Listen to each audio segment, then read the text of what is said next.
Hello everyone, welcome to best kitchen and company में अनम। और आज हम लोग आए हैं अपनी जेल रोड नासिक साइट पर, जहां पर 2 BHK रो हाउस को हमने फुल फर्निश किया है।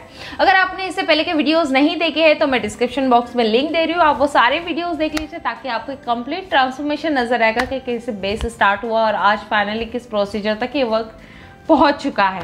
आज हम पर्टिकुलर एक पूरा लिविंग टूर कर रहे हैं, तो लिविंग में बहुत सारी चीज़ें आपको आइडियाज़ आने वाले। स्पेशली आप मुझे देख रहे हैं, मैं जिस पैसेज के अंदर बैठी हूँ एग्जैक्ट इसके ऊपर से पूरा स्टेयरकेस वाला एरिया है जो कि डायरेक्टली हमारा सेकंड फ्लोर कंटिन्यू करता है, जहाँ पे हमारे 2 बेडरूम हैं और नीचे कुछ इस पोजीशन में आप अपना टीवी यूनिट किस हिसाब से ऑर्गेनाइज कर सकते हैं। इसमें मैंने काफ़ी एक डीप में भी पूरा वीडियो बनाया था, जब ऑन प्रोसीजर यहाँ पे ऑन प्रोसेस साइट चालू थी तो मैंने सारी चीज़ें बताई थी कि किस हिसाब से चैलेंज क्लाइंट फेस करता है ऑन साइट जब इस तरह का पैसेज आपको लिविंग में आ जाता है। तो आप वो वीडियो देख लीजिए ताकि एक डीप में आपको पूरा मैसेज मिल जाएगा कि हम किस हिसाब से डिसीजन ले सकते हैं प्रॉपर एंड ठीक से।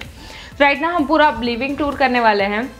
लिविंग में पूरा कंप्लीट हो चुका है वर्क, आप देख रहे हैं। पहले ये पूरा ओपन था, यहाँ वाला स्टेयरकेस वाला पार्ट फाइनली पूरा फिनिशिंग से पैक हो गया है। और वहाँ पर एंड पॉइंट अगर आप नोट करोगे, वो एंड पॉइंट तक हमने पूरा प्लाई देते हुए से कंटिन्यू कर दिया है। और एग्जैक्ट ये सारी छोटी छोटी चीज़ें हमें कहाँ पर क्लियर हुई?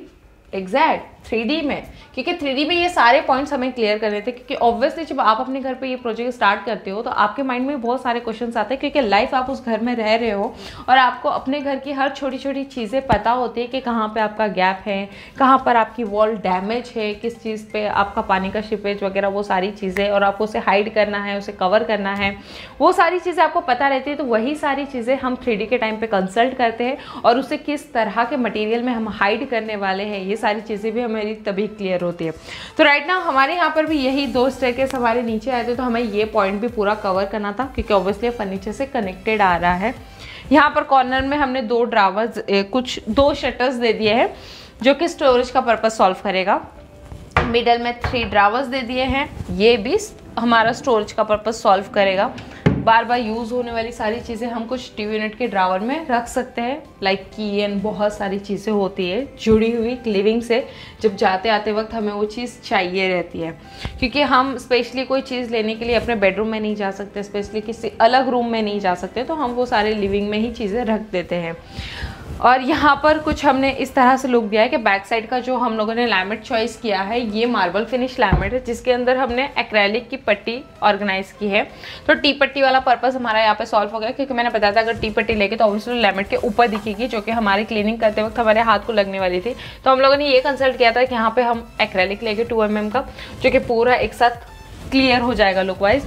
यहाँ पे हैंडमेड लोअर्स डाल दिया और इसी के अंदर नी ऑर्गेनाइज कर दिया। नीज में हमने पूरा हाई ग्लोसी लैमिनेट ऑर्गेनाइज किया है जो कि स्पार्कल वाला है। आप देख रहे हैं जैसे लाइट्स इसके ऊपर आ जाती हैं तो ये काफ़ी ज़्यादा हाईलाइट होते हैं और लुक वाइज बहुत अच्छा लगता है। अगर आप लाइव विजिट करना चाहो प्रोजेक्ट को तो ऑब्वियसली नीचे दिए कॉन्टैक्ट नंबर पे आप नीचे दिए गए नंबर पे आप कॉन्टैक्ट कर सकते हो और डायरेक्टली लाइव हमारे सारे प्रोजेक्ट पे आप विजिट कर सकते हो। तो आपको लाइव देखने के लिए भी सारे प्रोजेक्ट मिलेंगे, जिसमें आपको और भी ज़्यादा क्लियरेंस हो जाएगा और डिसीजन भी आप काफ़ी ईजिली ले सकते हो। टीवी के बैक साइड पे हमने पैनल ऑर्गेनाइज कर दिया है। काफ़ी ज़्यादा लोगों की चीज़ों में ये भी डाउट है कि जस्ट एक सिंगल पैनल दे दीजिए, उसी पे हम टीवी हैंग करेंगे। ऑब्वियसली वैसा टीवी यूनिट भी ऑर्गेनाइज होता है, बट उसका थोड़ा सा आपको चीज़ ये मेंटेन करना है कि जब भी इन फ्यूचर टीवी में मेंटेनेंस आएगा तो आपको बहुत ज़्यादा प्रॉब्लम फेस करनी पड़ती है बैक साइड से वायर के एक्सेस पॉइंट के लिए।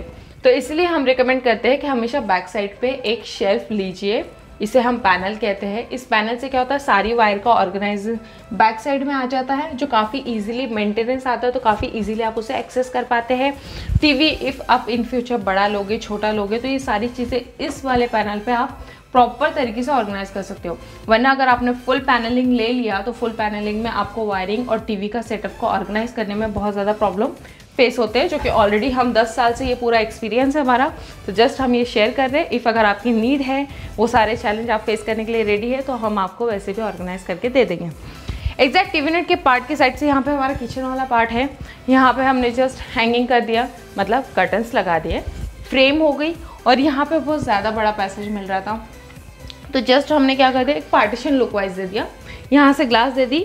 और जबकि ये लगभग 1 फीट का चौड़ा है, तो हमने क्या किया, यहाँ पे ग्लास लगा दिया और यहाँ से कुछ हम अपने स्टोरेज अकॉर्डिंग इसे यूज़ करने वाले हैं।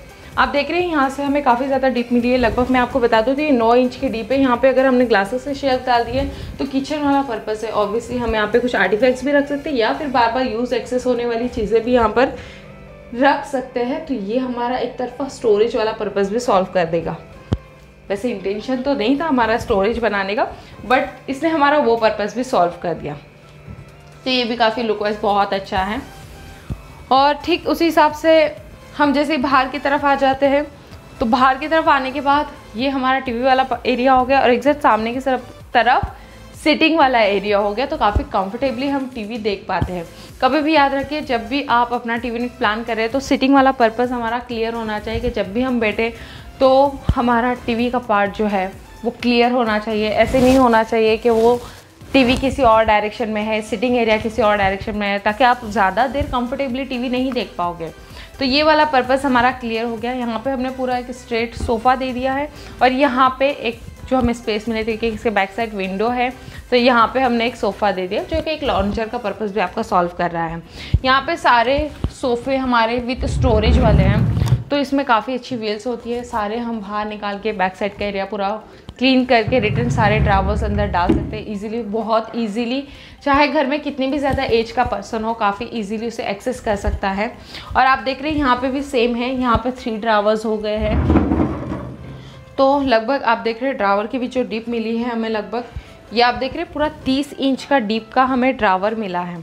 मैं एक मूव करके इतना बड़ा ड्रावर हमें मिल जाता है। और कुछ इसी तरह के इस पूरे सिटिंग एरिया में हमें टोटल 4 ड्रावर मिले हैं, जो कि बहुत सारे स्टोरेज पर्पस सॉल्व करता है। जब हमारे घर पे गेस्ट आ जाते हैं, उनकी भी काफ़ी सारी बैग्स होती है जो कि हम बेडरूम वगैरह में रखने के लिए कंफर्टेबल नहीं होते, तो ये वाले जो ड्रावर्स है वो हमारे गेस्ट के स्टोरेज को रखने के लिए हमारा बहुत ज़्यादा काम बचा देते हैं। वरना स्पेशली गेस्ट के लिए अपनी कबर्ड के अंदर जगह करने से अच्छा है कि कुछ इस तरह का पर्पस ही हमारा सॉल्व करता है। और ठीक उसी हिसाब से हमने 2 फूफीज़ ऑर्गेनाइज़ किए, जस्ट थोड़ा बहुत ज़रूरी के लिए। आप देख रहे सिटिंग एरिया काफ़ी अच्छा है, तो हमें ज़रूरत तो नहीं थी, बट एक क्लाइंट चाह रहे थे कि जस्ट एक फूफी हम यहाँ पर रख देंगे, कभी किसी को रहा का तो वो बैठ सकते हैं, या फिर यहाँ से फूफी डायरेक्ट किचन की तरफ ले जा सकते हैं। आपने देखा किचन सामने ही था, तो जस्ट अगर किसी लेडीज़ को गपशप करने के लिए बैठना है तो फूफीज़ के अंदर हम काफ़ी कंफर्टेबली बैठ भी जाएंगे। और एक इम्पॉर्टेंट बात, गद्दी बाहर निकल जाएगी और इसके अंदर है स्टोरेज वाला एरिया। तो अगर आपको कुछ रखना है, लाइक कुछ डॉक्यूमेंट्स वगैरह रखना है, वो भी आप रख सकते हैं और बहुत सारी चीज़ें भी आप स्टोर कर सकते हैं। अब बहुत सारे लोग ये भी कहते हैं कि सोफ़े के ऊपर जो कुशन लगाया जाता है, जो क्लोथ्स लगाए जाते हैं, वो आप रिमूव नहीं कर सकते, फिक्स होते हैं। बिल्कुल नहीं, हमारे प्रोजेक्ट में तो ऐसा नहीं है भाई। अगर आप चाहे तो मैंने दिखाया कि हर वाले क्लोथ्स को, जैसे यहाँ पे भी आपने देख लिया होगा, फूफीज़ के क्लोथ को भी हमने जिप दी है। बाकी आप देख रहे हैं ये इतनी बड़ी गद्दी है, इसके पीछे से भी हमने पूरी जिप दी है।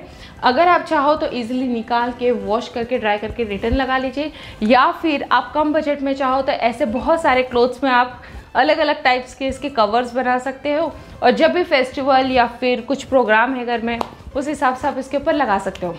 तो बहुत ही कम बजट में आप ये सारी चीज़ें भी कर सकते हो। अपने मन के हिसाब से आप सारे कवर्स भी चेंज कर सकते हो। तो फाइनली अब मटेरियल के बारे में बात कर लेते हैं। जैसे कि मैंने बताया, टीवी के अंदर हमने पूरे हैंडमेड स्लूवर यूज़ की है, एक्रेलिक यूज़ किया है, मार्बल फिनिश लैमिनेट यूज़ किया है। ये सारी चीज़ें हमारी 1 mm की तो फिक्स ही रहती है, आपको तो पता ही है। ठीक उस हिसाब से अगर प्लाई की बात करेंगे तो BWR ये भी हमारा फिक्स होता है। Boiling water resistance ply use हुई है।